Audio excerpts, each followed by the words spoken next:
I have recorded this video so many times already, and there's always something to stop me. Let's do it. Let's finish this. It is Monday, July 21st. Oh, for crying out loud, go away. I'm not starting this again. It is Monday, July 21st, 2014, and the Booktube-a-thon is over for another year, unless they do another one in December.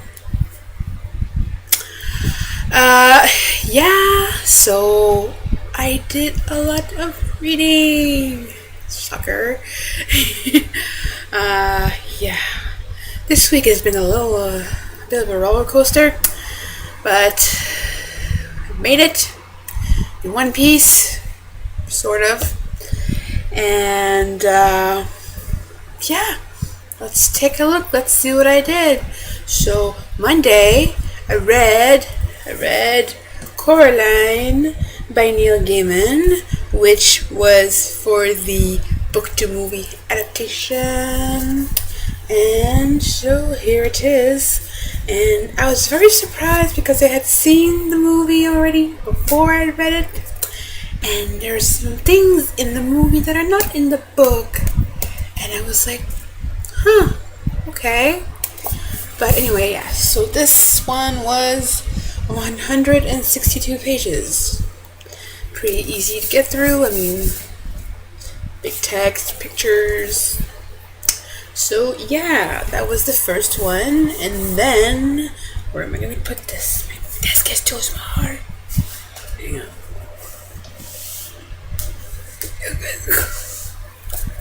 And then, again on Monday, I read This One Summer by Mariko and Jillian Tamaki. And this is graphic novel. And it is 318 pages. And this was for the challenge of a book with pictures in it. And there are so many pictures, obviously. I wish I could show you my favorite ones, but I don't know where they are.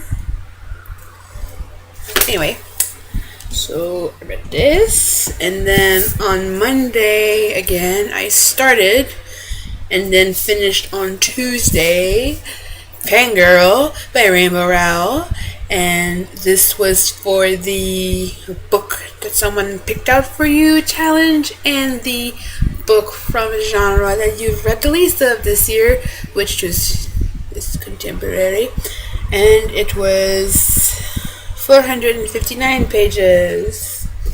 So yes, and then after that, did I start? No, I didn't start it on Tuesday. No, so on Wednesday and part of Thursday, I read The Night Circus by Erin Morgenstern, and this was for the book with red on the cover, which there's here, and then the ribbon, and then the actual book cover is red. And if, like I said in my other video the other day, if you've read The Night Circus, you know, red is actually a very important color in this book, so that was perfect choice, which I did not know at the time, but, you know. And then we're up to like Thursday, Fridays. Yeah, so Thursday I finished The Night Circus, and a man just passed. Because I'm waiting on to replace my phone battery. I haven't had my phone since last Tuesday, but that's okay. I was just reading, so I did not mind that all that much. But I really hope they've delivered it now. Anyway, so Thursday, right? There's it. Yeah, so Thursday I started, and Friday I finished Across the Universe by Beth Revis, and then I jumped right into A Million Suns by Beth Revis when I finished this on Saturday. Yes. And then, yes, Saturday I started and then finished Shades of Earth by Beth Revis, and this was a trilogy which I finished, which was which took care of the start and finish series. Yes. And that's it. So that means also the last challenge. Oh, I didn't do the page counts. Okay, so Night Circus, 387 pages. Across the Universe, 417 pages. A Million Suns, 404. And Shades of Earth, 441. For a grand total of 7 books. That works. And also 2,588 pages, which more than covers the 300 pages average per day. And so, this is what I did this week. Yes, very happy. I'm going to put this down now. Okay, so with this, I say goodbye for another year, sort of. This is a Booktube-a-thon. I didn't get to do all of the video challenges, which is unfortunate, but as I said, this week has been a little rock and roll. I was going to do like the video challenge of show where you've been reading, but as I said before, I don't have my phone and I couldn't exactly move around. So let me just tell you, I read right here at my desk where my computer is sitting. I also read right there on my bed, which is not made, which is a good fortune I can't show you. I read at the kitchen table, and then I read in the living room, and then I read sometimes not even doing anything there in the bathroom, mostly in the evenings because the lighting sucks in my house at night, so I would just stand in the bathroom with my book while everybody else was sleeping. Yeah, but anyway, so that's that. Now I'm going to go straight into Crazy Town. I'm going to go straight into another readathon. I'm not going to be as driven to read a whole lot of books for this one because I have things that have been neglected because of this week, but still I want to do a little bit of progress, and it is starting today and running this week, the Underhyped Reads Challenge, not challenge, readathon. So yeah, if you don't know what it is, and I can't assume that you're learning about this from me, because anyway, it's you read books that have either like under 5,000 or pushing it under 10,000 ratings on Goodreads, like books that are not hyped, obviously. And so I thought I had just the one in my unread books that would fit this, and I was perfectly fine with that. And that book is the selected works of T.S. Spivet by Reeve Larson. And this is a book that I've been dying to read for a long time. And it's got like 990 something ratings. Seriously, it's like just under the 5,000. But I can't wait to read this. So if you don't know what it's about, I'm going to read the little thing. Oh, it's a long thing. Let me just read you a little. Let's start at the point. It says, when 12-year-old genius cartographer T.S. Spivet receives an unexpected phone call from the Smithsonian announcing he has won the prestigious Baird Award, life as normal, if you consider mapping family dinner table conversation normal, is interrupted, and a wild cross-country adventure begins, taking T.S. from his family ranch just north of Divide, Montana, to the museum's hallowed halls. So, and I love, I started reading this back in September a little bit, but then I wanted to have my own copy. I had taken it from the library, so I stopped there. So now I'm going to restart it, obviously, because it's been a while. But I love it. There's all these, asides throughout the book. You'll see this one, here.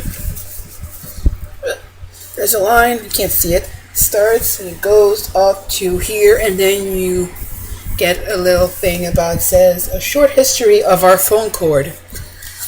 So there's pictures like this and asides like this throughout the book. And anyway, there's also a movie, but obviously I'm gonna finish reading the book before I ever watch the movie. So I'm gonna try and read this week. I don't want to rush through it, and it's not exactly a book that I think you should rush through it. Like, you should take your time with it. But anyway, yeah. So I'm gonna be reading this, and then afterwards, I was literally lying in bed, sitting in bed, about to go to bed, watching some Booktube videos, and I remember that I have these two other books. I haven't, they're not even on my top shelves. It's just like, I've had them for years, and I figured, at some point I'm going to get to them. Well, maybe I'll just get to them now, because I looked on Goodreads, and, I guess you could call it a duology. But, the first one is, 265 ratings, and then the second one is, 58 ratings. You don't get more underhyped than that. But, because I found out about these books years ago in school. We watched a movie for my foreign language cinema class, and it was a German film, and it was this one, called Nowhere in Africa, by Stephanie Zweig. And so this is the first one, the one that the movie is based on, and then there's a second book called Somewhere in Germany. So says, Nowhere in Africa is the extraordinary tale of a Jewish family who flees the Nazi regime in 1938 for a remote farm in Kenya.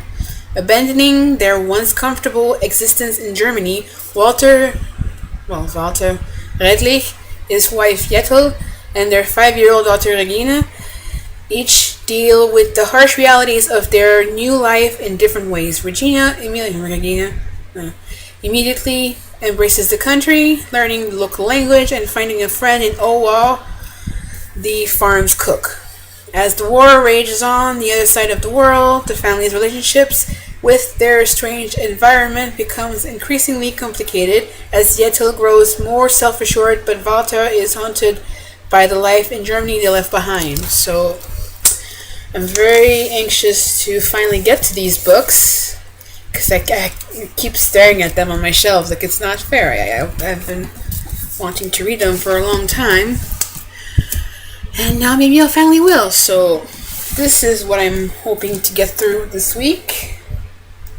But also, before I get to them, I think it's only fair, I need to finish what I was reading before Booktubeathon I didn't get to, which was Oliver Twist. I about have 160 pages, but it's big text, it's easy to read, so I'm gonna finish that. Obviously, Oliver Twist is not what you could call underhyped, but it's not all the rage, I guess, of Booktube, so this is what I'll be reading this week, and hopefully I'll get through it. So that's all I gotta say, and keep reading. Should I have a sign off? I don't know. Bye.